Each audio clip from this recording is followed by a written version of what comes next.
بسم اللہ الرحمن الرحیم۔ السلام علیکم ورحمۃ اللہ وبرکاتہ۔ دوستوں، میرے ناول ہم سفر کے سیزن 5 اور ایپیسوڈ نمبر 25 میں آپ دوستوں کو خوش آمدید۔ کیا کہہ رہے تھے پیٹر مین؟ لیہ نے اس کے خوش ہوتے پوچھا تھا۔ ٹکٹ کنفرم ہو گئی ہے 2 گھنٹے بعد کی، اس نے روم کی طرف جاتے کہا۔ تم ایسے کیسے کر سکتی ہو زارا درید؟ مجھے یہاں چھوڑ کر تم وہاں جا رہی ہو ایمل کے پاس؟ وہ بھی اس کے پیچھے ہی روم میں آئی تھی۔ لیہ وہاں صرف میں حاکم بابا کے لیے جا رہی ہوں۔ میں انہیں خواب میں بہت بری حالت میں دیکھا ہے۔ میں اب جب تک وہاں انہیں دیکھ نہیں لوں گی صحیح سلامت مجھے سکون نہیں ملے گا۔ اس نے ایک سوٹ نکالا تھا اور اپنا اور ہینڈ بیگ بھی۔ تم ایزی سے کیوں چھپتی پھر رہی ہو؟ اس نے بیڈ پر بیٹھتے ہوئے کہا تھا۔ لیہ تم ہماری باتیں سن رہی تھی جبکہ تم جانتی ہو کہ یہ گناہ ہے۔ میں نے انجانے میں سنا سب، مگر تم جو کر رہی ہو وہ انجانے میں نہیں ہے۔ اس نے اس کی طرف دیکھتے کہا تھا۔ تمہیں اصل بات کا نہیں پتا۔ اس نے اپنا پاسپورٹ الماری سے نکالتے ہوئے کہا۔ تم نہیں بتاؤ گی تو کیا مجھے پتا نہیں چلے گا؟ اس نے تکیے پر سر رکھتے ہوئے جواب دیا۔ تم اپنی انویسٹیگیشن روک لو لیہ، کیونکہ میں نہیں چاہتی تمہیں کچھ پتا چلے۔ زارا نے ہینڈ بیگ کی زپ بند کرتے کہا۔ تمہارے معاملے میں مجھے یہ کرنا پڑتا ہے کیونکہ کبھی کبھی تمہارا دماغ کچھ معاملوں میں سٹک جاتا ہے۔ لیہ نے آئی برو چکاتے ہوئے جواب دیا۔ ایزی سے یونی میں جھگڑا ہوا تھا، اس نے ہتھیار ڈال دیے تھے۔ اگلا جھوٹ، اس نے نفی میں سر ہلایا۔ لیہ وہ میرا بیسٹ فرینڈ تھا اور پھر نوٹس کو لے کر ہمارے درمیان جھگڑا ہوا، پھر دشمنی ہو گئی، اس لیے وہ اپنا بدلہ پورا کرنے کے لیے مجھے ڈھونڈتا پھر رہا ہے۔ اس نے پھر سے جھوٹ بولا تھا۔ تمہارے آنے تک میں تمہیں پورا سچ بتاؤں گی، اس نے بیڈ سے اٹھتے ہوئے کہا۔ لیہ تم ایسی کیوں ہو؟ وہ بے بس ہوئی تھی۔ بابا نے کہا تھا کہ لیہ زارا کچھ معاملوں میں اپنی آنکھیں بالکل بند کر لیتی ہے اپنے نام نہاد اصولوں کی خاطر، اس لیے تم اس کو ہمیشہ گائیڈ کرنا۔ کبھی کبھی ہماری خوشیوں سے بڑھ کر ہمارے اصول نہیں ہوتے ہیں۔ اس نے ڈریسنگ سے کیچر پکڑ کر اپنے بالوں پر لگاتے ہوئے جواب دیا۔ تم فکر نہ کرو، میرے اصول بابا کی عزت پر حرف نہیں آنے دیں گے، اس نے اس کے سامنے آتے کہا۔ تم چاہو گی کہ وہ ایک ایسی بیٹی کے باپ کہلائے جائیں جس نے کسی کا سچا پاک اور معصوم دل توڑا ہو، اس نے اس کے سامنے سے ہٹتے ہوئے کہا تھا۔ تمہیں یہ باتیں زیب نہیں دیتی، تم چھوٹی اور یہ سب نہیں سمجھتی، اس نے اس کی کلائی تھام کر اسے دوبارہ خود کے سامنے کرتے ہوئے کہا۔ پیار کی زبان 2 سال کا بچہ بھی سمجھ جاتا ہے اور میں تو پھر 16 سال کی ہوں۔ میں نے ان گناہ گار آنکھوں سے دیکھا ہے تمہیں کسی کے ہجر میں آنسو بہاتے، تہجد میں کسی کی سلامتی کی دعائیں مانگتے، کتنا اور کب تک چھپاؤ گی؟ اسے مسکراتے ہوئے کہا تھا۔ سچ بتاؤ، تم وہاں اس لیے جا رہی ہو نا کہ ایزی سے مل سکو، اسے دیکھ سکو؟ اس نے سینے پر ہاتھ باندھتے سوالیہ نظروں سے اسے دیکھتے کہا تھا۔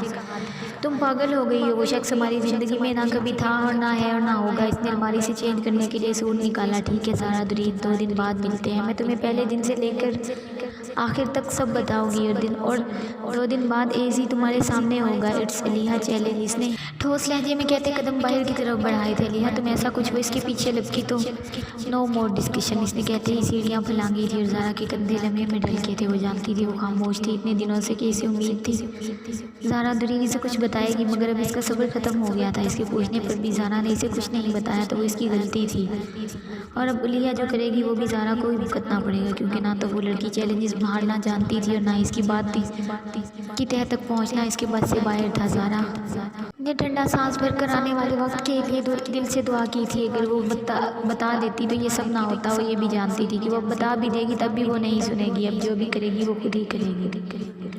وہ سرخ لباس پہنے سجی سنوری کھڑی تھی، خوش تھی، بہت خوش ہنس رہی تھی، چہچہا رہی تھی۔ وہ چلتا ہوا اندر آیا تھا اس کے کمرے میں اور ڈور لاک کیا تھا۔ کیا کر رہے ہو تم؟ دروازہ کھولو، وہ غصے سے چلائی تھی۔ میری بات سنو زارا، وہ التجا کر رہا تھا۔ تمہاری بات سنوں؟ تم جیسے بے حس انسان کی بات؟ تم نے مجھے کیا سمجھا ہوا ہے؟ میرے ساتھ اتنا کچھ کر جاؤ گی اور میں تمہیں معاف کر دوں گی، تمہارے ساتھ کو اپنی زندگی کا توق بنا لوں گی، گلے سے لٹکا لوں گی۔ تم جیسے بے حس انسان کی قربت کو دفع ہو جاؤ، یہاں سے گم کر دو اپنی شکل۔ وہ دھاڑی تھی غصے میں، مگر اندر سے وہ خود پر ضبط کیے ہوئے تھی۔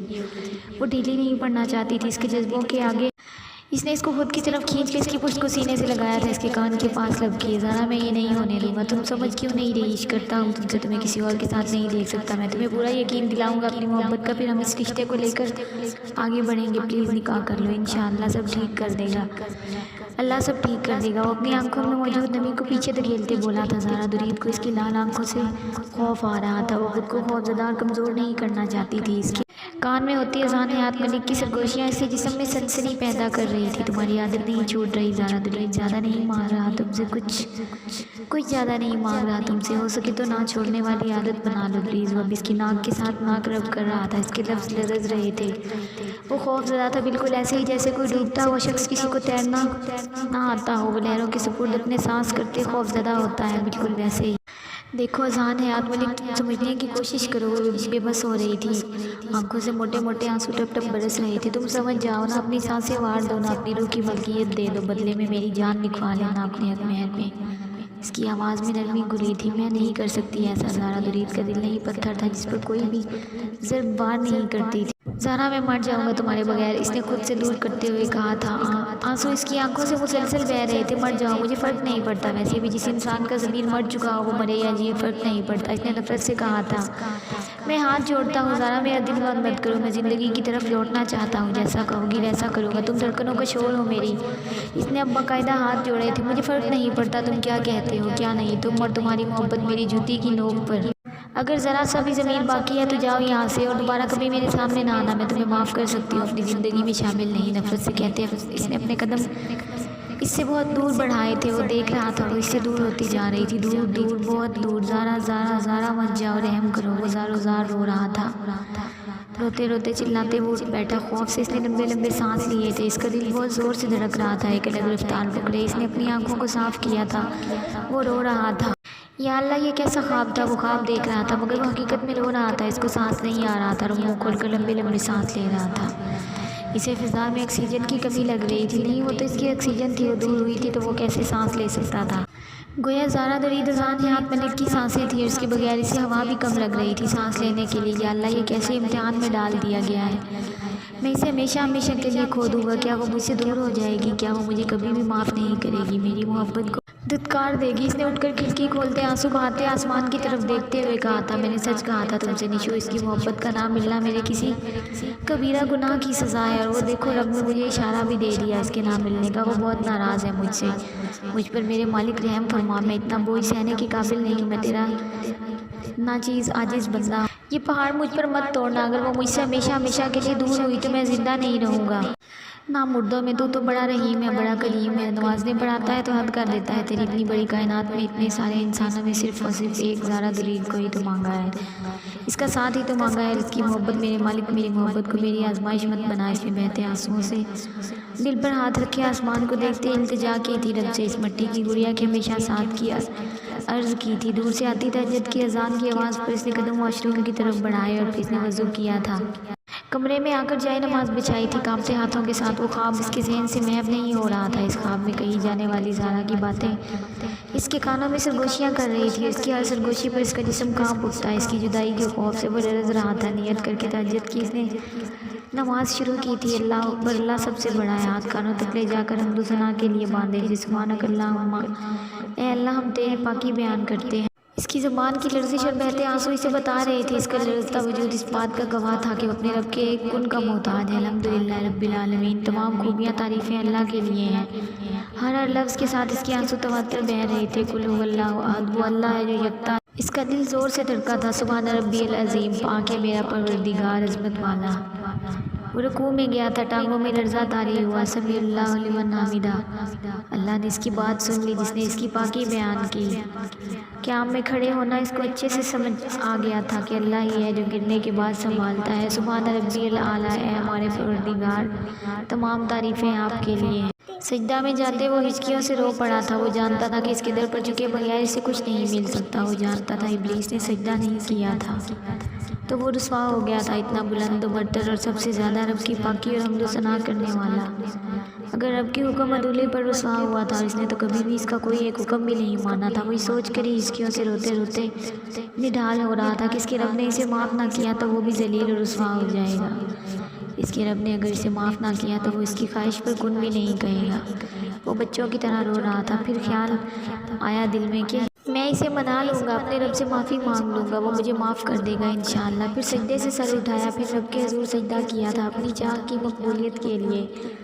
پھر تحیات، تمام قولی فعلی اور مالی باتیں اللہ کے لیے ہیں۔ ایک ایک لفظ پر زور دیتے وہ خود کو اپنے رب کے آگے ذلت اور پستیوں کی گہرائیوں میں گرتا محسوس کر رہا تھا۔ اللہم صلی علی محمد، اے اللہ تو رحمت نازل فرما حضرت محمد صلی اللہ علیہ وآلہ وسلم پر اور ان کی آل پر۔ ہچکیاں تھمنے کا نام نہیں لے رہی تھی، ہر آیت پر اس کا دل دھڑک رہا تھا یہ یاد کر کے۔ وہ روضہ رسول پر بھی کھڑے ہو کر اپنی دعا میں اسی کے ساتھ کا طلبگار تھا۔ رب اجعلنی مقیم الصلاۃ، میرے رب مجھے اور میری اولاد کو نماز قائم رکھنے والا بنا۔ اس نے اشکوں کی بہتی قطاروں میں یہ لفظ ادا کیے تھے۔ وہ اس ٹائم رب کے بہت قریب تھا، اتنا کہ اس کی طرف، اس کی سچائی، اس کی عبادت، سب کچھ رب بہت قریب سے سن رہا تھا۔ بے شک وہ اس کی لاڈلی عبادت بڑی تڑپ سے ادا کر رہا تھا، اور ایسے کیسے ہو سکتا تھا کہ کوئی اپنی پوری سچائی، تڑپ اور لگن کے ساتھ سچے دل سے توبہ کا خواستگار ہو اور رحمت ربی سے اپنی پناہوں میں نہ لے۔ دعا کے لیے ہاتھ اٹھائے تو ایک بار اٹھے ہوئے ہاتھوں کو غور سے دیکھتا رو پڑا۔ دل تھا کہ ملامت زدہ تھا، روح تھی کہ کسی خاردار جھاڑی پر رقص کنا، اور زخم تھے کہ چبھن بھرے۔ مجھے معاف فرما دے مالک، تو معاف نہیں کرے گا تو اس دنیا میں سرخروئی ممکن ہے اور نہ آخرت میں۔ اس گناہ گار پر رحمت خداوندی کر دے۔ یہ طرف تجھ سے معافی کی ہے جو ہر طرف پر حاوی ہے۔ میرا سکون تیرے پاس ہے، میرا دل تیرے ایک اشارے کی طلب پر ہے۔ میری جان، میرا وجود، میری اس تڑپ کو مٹا دے۔ لڑکھڑاتے لفظوں کی یہی ادائیگی تھی۔ پور معافی کا طلبگار تھا۔ دعا کرنا سیکھ رہا تھا تو وہ دعا کرنا سیکھ چکا تھا، وہ بہت آگے نکل چکا تھا۔ سنو لوگو، اس مٹی کے گڈھے اذہان حیات ملک کے بے جان وجود کو وہ مٹی کی گڑیا زارا درید ہی جاندار کر سکتی تھی اپنی محبت سے، اور اذہان حیات ملک کی طرف اس محبت کو پانے کے لیے بڑھتی جا رہی تھی، اتنی کہ وہ فنا ہو رہا تھا، اس کی جدائی سے مار رہی تھی، رفتہ رفتہ اس کی سانسیں کھینچ رہی تھی۔ اور کوئی اسے یہ بھی تو سمجھائے کہ رب نے اذہان حیات ملک کو دوری اس لیے دی ہے زارا درید کی کہ وہ اسے دعا کرنا سکھانا چاہتا ہے، اور یہ ہو رہا تھا۔ وہ لوٹ رہا تھا رب کی طرف رفتہ رفتہ۔ رب تمہاری من پسند چیز کو تم سے دور کر کے تمہیں دعا کرنا سکھاتا ہے۔ بلیک گھیر دار فراق اتنی لمبی تھی کہ ٹخنوں سے ذرا اونچی تھی، لمبے بالوں کو ہلکے سے کیچر سے ایسے باندھتا تھا کہ کچھ ہی بال اس کیچر میں مقید تھے، باقی تو کھلے ہوئے تھے۔ چہرہ کسی بھی میک اپ سے پاک، گلابی ہونٹ کسی بھی لپسٹک یا لپ گلوز کے بغیر چمک رہے تھے۔ لمبے لمبے پتلے پتلے سفید ہاتھوں پر کالے چوڑی دار فل آستین کے بازو دیکھنے والوں کو پل بھر میں مسمرائز کر سکتے۔ لمبی گھنی پلکیاں مڑی ہوئی تھی، اتنی حسین لگ رہی تھی کہ کوئی پل بھر میں ڈوب کے اگلے اپنے دل پر ہاتھ رکھے۔ نیلی آنکھوں کی روشنی تھوڑی مدھم تھی، پریشان تھی وہ بہت۔ چوڑی دار پجامے کے نیچے سینڈل پہنے، اس نے دوپٹہ سلیقے سے سر پر جماتے ہینڈ بیگ پکڑے نیچے کا رخ کیا تھا۔ زارا ایک بار پھر سوچ لو، خطرے سے خالی نہیں ہے یہ سب۔ تمہیں کچھ ہوا تو میں علیحہ کو نہیں سنبھال پاؤں گا۔ اس کے نیچے آتے ہی اس نے آخری کوشش کرتے اسے پھر سے اپنے فیصلے سے ہٹنے کا کہا تھا۔ 2 دن کی تو بات ہے سبحان، پہلے بھی تو میرے بغیر تم نے اسے رکھا تھا نا، اس نے اس کے سامنے کھڑے ہوتے کہا۔ تب وہ بیمار تھی، بے ہوش تھی، تب کی بات اور تھی۔ اس نے صلح جو انداز میں کہا، میں فیصلہ کر چکی ہوں سبحان، خود کو رب کے سپرد کر دیا ہے میں نے۔ ان سے ملے بغیر میں ساری زندگی خود کو کسی پچھتاوے کے پیچھے نہیں دھکیل سکتی۔ چلیں اب، اس نے آگے کی طرف قدم بڑھاتے ہوئے کہا۔ علیحہ آ جاؤ سبحان نے اس کے پیچھے قدم بڑھاتے علیحہ کو آواز دی تھی، اور وہ بھی سیڑھیاں اترتی ان کے ساتھ آ کر گاڑی میں بیٹھی تھی۔ سب کچھ لے لیا تم نے؟ اس نے گاڑی میں بیٹھتے اسے سٹارٹ کرتے پوچھا تھا۔ ہاں سب لے لیا زارا نے کہا۔ تم گھر بھی جاؤ گی زارا؟ علیحہ نے پوچھا تھا۔ نہیں، میں بس درگاہ جاؤں گی اور پھر واپس، اس نے دھیمی آواز میں جواب دیا۔ میں تمہاری جگہ ہوتی تو ضرور جاتی، کیونکہ اس گھر میں بابا کی روح مجھے مس کر رہی ہوگی۔ اس نے نرم لہجے میں کہا۔ میں تمہارے بغیر کیسے جا سکتی ہوں؟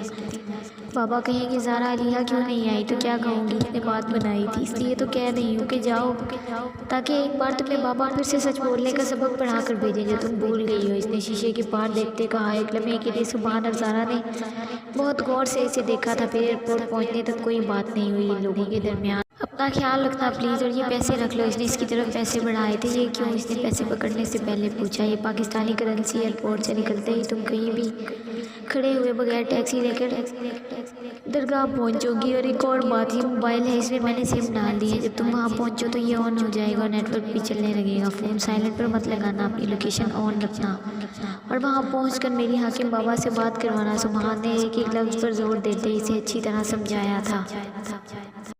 اوکے، تم پریشان مت ہونا، علیحہ کا خیال رکھنا، ہراسمنٹ ہو رہی ہے، میں جاتی ہوں۔ اس نے علیحہ کی دونوں گالوں کو چٹاچٹ چومتے ہوئے کہا۔ اللہ کی سپرد۔ سبحان نے دل پر پتھر رکھ کر اس کے سر پر پیار دیا تھا، اور جب تک وہ اندر داخل نہیں ہوئی تھی وہ لوگ وہیں کھڑے اسے دیکھتے رہے تھے۔ پھر اس کی نظروں سے اوجھل ہوتے ہی اس نے علیحہ کا ہاتھ پکڑا، ایئرپورٹ سے باہر کی طرف قدم بڑھائے۔ ایمل بھائی ابھی پھر ضد کر رہے ہیں فارم ہاؤس رہنے کی، میں انہیں ایسے وہاں اکیلا نہیں چھوڑ سکتا، اس نے بے بس ہوتے کہا تھا۔ تو اس میں اتنا پریشان ہونے والی کیا بات ہے، ہم چلے جاتے ہیں ان کے ساتھ۔ اس نے رات کا سوٹ ہینگر میں ہینگ کرتے کہا۔ دیٹس اے گریٹ آئیڈیا، یہ تو میں نے سوچا ہی نہیں تھا، ران نے اس کے پاس کھڑے ہوتے ہوئے کہا۔ اس لیے کہ ڈریگن جلدی بس پریشان ہوتے ہیں، سوچتے کم ہیں۔ اس نے زیر لب سرگوشی کی تھی۔ کیا کچھ کہا تم نے؟ اس نے آئی برو اچکاتے پوچھا۔ بالکل نہیں، میں کچھ کہہ سکتی ہوں بھلا، اس نے الماری کو بند کرتے کہا۔ ایمل ایک بات پوچھوں؟ اس نے اس کا ہاتھ پکڑ کر اسے اپنے پاس بیڈ پر بٹھاتے کہا تھا۔ ہاں اس نے اجازت دی۔ کیا تمہیں سچ میں نہیں پتا زہرا اور علیہ کہاں ہے؟ پلیز اگر تمہیں کچھ بھی آئیڈیا ہے تو بتا دو پلیز، میں پرومس کرتا ہوں تم سے بھائی بہت خوش رکھیں گے۔ زہرا کو تم نے دیکھا نہیں وہ کتنی محبت کرتے ہیں ان سے، پلیز اگر کچھ پتا ہے تو بتا دو پلیز، اس نے منت والے لہجے میں کہا تھا۔ نہیں ارحان مجھے نہیں پتا، میں تو خود اس دن سے پریشان ہوں ان کو لے کر، اگر مجھے پتا چل جاتا تو میں لازمی بتاتی، اس نے لڑکھڑاتے لہجے میں صاف جھوٹ بولا تھا۔ پکا نا تم مجھ سے کچھ چھپا تو نہیں رہی؟ ارحان نے اس کے ہاتھ پر دباؤ بڑھاتے ہوئے کہا۔ جی پکا، اس نے اس کی طرف نظر اٹھا کر بھی نہیں دیکھا تھا۔ پتہ نہیں کہاں ہے وہ، جہاں بھی ہو اللہ کرے دونوں محفوظ ہوں۔ اور علیہ کتنی کیوٹ ہے نا، fighter pilot, brave pretty girl. خیر میں نے بندے لگوائے ہیں اس کام پر، وہ جلدی ڈھونڈ نکالیں گے انہیں، اور جس دن مجھے پتہ چل گیا یہ کس کی حرکت تھی یا کون کون اس میں شامل تھا، اس دن میں چھوڑوں گا نہیں کسی کو بھی، اپنے بھائی کی لمحہ لمحہ تڑپ کا بدلہ لوں گا، اس نے ٹھوس لہجے میں کہا تھا۔ اور ایمل نے اس کے غصے سے پناہ مانگی تھی۔ نہیں زہرا، میں تمہیں بڑے پاپا کا رویہ دیکھتے ہوئے بھی اس آگ میں نہیں جھونکوں گی، اس نے دل میں سوچا تھا۔ ہائے سبحان۔ اور علیہ نشرا کے گھر گئے تھے اور وہاں موجود ڈیلٹن بینز برائن اور نشرا کو ہائے بولا تھا۔ آج ڈیلٹن نے بینز کو فیملی انگیجمنٹ رنگ ڈالنی تھی، اس کا اپنا تو کوئی تھا نہیں، اس لیے وہ اپنی خوشی ان سب کے ساتھ سیلیبریٹ کرنا چاہتا تھا۔ پہلے ان کا باہر کا پلان تھا مگر پھر انہوں نے گھر پر ہی ارینج کر لیا تھا سب۔ ہیلو، ڈیلٹن نے بڑھ کر سبحان کے گلے ملتے کہا۔ کانگریچولیشن، اس نے بینز کی طرف دیکھے بغیر نظریں جھکا کر کہا۔ تھینک یو بینز، اور ڈیلٹن دونوں نے یک زبان ہو کر جواب دیا تھا۔ یہ ہٹلر نہ ہوتا تو اس کی رسپیکٹ پر دل آ جاتا، کیسے یہ کسی لڑکی کو آنکھ بھر کر نہیں دیکھتا۔ نشرا نے دل میں اس کو سراہا۔ واو یو لک گارجیس، بینز نے علیہ کو دیکھتے کہا تھا جو وائٹ فراک پہنے کرلی بال کھولے باربی لگ رہی تھی۔ بینز نے اس کی تعریف کی تھی تو وہ واقعی تعریف کے قابل بھی تھی۔ چلو یار سٹارٹ کرو، اب سب آ تو گئے ہیں، برائن نے جوش سے کہا۔ بالکل لیٹس سٹارٹ، نشرا نے دونوں کو رنگز پکڑاتے کہا۔ ایک خوبصورت ٹیبل کے گرد جمع تھے، ڈرائنگ روم کو مختلف بیلونز اور ڈیکوریٹڈ فلاورز اور کینڈل سے سجایا ہوا تھا۔ ٹیبل پر شاندار کیک پڑا تھا جس پر ایک لو کپل ایک دوسرے کی باہوں میں بائیں ڈالے کھڑے۔ بینز نے ڈیلٹن کو اور ڈیلٹن نے بینز کو رنگز پہنائی تھی۔ علیہ نے ڈھیروں تصویریں کھینچی، سب بہت خوش تھے، منظر حسین تھے، دو دل ملے تھے، اتنی ساری مشکلوں کے بعد آخرکار ایک دوسرے کے ہو چکے۔ بینز اور ڈیلٹن نے کیک کاٹا تو سب نے یا اور ہیپی ہیپی کے نعرے لگائے تھے۔ باری باری دونوں نے سب کو کیک کھلایا تھا۔ اوکے تو میں کھانا سیٹ کرتی ہوں، ٹیبل پر تم لوگ باتیں کرو، نشرا نے کچن کی طرف جاتے ہوئے کہا۔ میں بھی آتی ہوں، بینز نے اٹھتے ہوئے اسے کہا۔ بالکل نہیں، آج تمہارا اسپیشل ڈے ہے، نشرا نے اسے سختی سے کہہ کر واپس بٹھایا تھا۔ میرا تو نہیں ہے نا، میں تو ہیلپ کروا سکتا ہوں، برائن نے نشرا کے پیچھے کچن میں جاتے ہوئے کہا۔ اور سبحان نے غصے سے پہلو بدلا تھا، پھر جتنی دیر وہ اور برائن کچن میں رہے تھے، نہ چاہتے ہوئے بھی سبحان کا دھیان کچن میں الجھا رہا۔ اف، نشرا باؤل میں چکن ڈالتے ایک دم چلائی تھی۔ کیا ہوا؟ برائن 1 منٹ میں اس تک پہنچا تھا، اتنی دیر میں سبحان، بینز اور ڈیلٹن بھی کچن کی طرف بھاگے تھے۔ اس کی بات سن کر آنکھ میں چلی گئی چھینٹ، اس نے آنکھ پر پانی رکھتے کہا۔ دکھاؤ مجھے، کچھ نہیں ہوا، آنکھ مت ملو، برائن نے اس کے قریب ہوتے اس کی آنکھ کو کھولتے اور پھونک مارتے ہوئے کہا تھا۔ اور سبحان نے غصے سے مٹھیاں بھیج لی تھی، اس کا بس نہیں چل رہا تھا کہ دونوں کو منٹوں میں دور کر دے۔ ایسے نہیں ٹھیک ہوگا، چھینٹا مارو پانی کا، اس نے خود پر کنٹرول کرتے کہا۔ یہ تو وہی جانتا تھا ان دونوں کی نزدیکی کیسے برداشت کر رہا ہے۔ وہ تھوڑی دیر میں وہ چھینٹے مارنے کی وجہ سے وہاں کی طرف سے سکون میں آئی تھی۔ سب نے خوشگوار ماحول میں ہنستے مسکراتے کھانا کھایا۔ میں چلتا ہوں، مجھے ذرا کہیں جانا ہے، برائن نے کہا تھا۔ رکو، کافی پی کر جانا، نشرا نے برتن سمیٹتے آفر کی۔ نہیں پھر کبھی، اس نے بھائی کا سگنل دیتے کہا۔ ہم بھی چلتے ہیں، I want to go long walk with her, Dalton نے کندھے اچکاتے ہوئے کہا۔ ہاں بھائی جاؤ جاؤ، سدا سہاگن رہو، دودھو نہاؤ، پھوٹو پھلو، اس نے مسکراتے ہوئے دعا دی تھی ان دونوں کو۔ جاری ہے دوستو اگر آپ کو ویڈیو پسند آئے تو اسے لائک اور اپنے دوستوں کے ساتھ شیئر بھی لازمی کیا کریں۔ اگر آپ میرے چینل پر نئے ہیں تو چینل کو سبسکرائب کریں اور ساتھ میں لگے گھنٹی کے بٹن کو ضرور دبائیں تاکہ ہر نئی ویڈیو کا نوٹیفیکیشن آپ دوستوں تک سب سے پہلے پہنچ سکے۔ دوستو آج میں آپ کو 1 گھنٹے کی ایپیسوڈ نہیں دے پاؤں گی، اس کے لیے معذرت۔ 1 گھنٹے کی ایپیسوڈ کل دن 12 بجے اپلوڈ کی جائے گی۔ اپنا خیال رکھیں، دعاؤں میں یاد رکھیں دوستو، ملتی ہے نیکسٹ ایپیسوڈ میں، تب تک کے لیے اللہ حافظ۔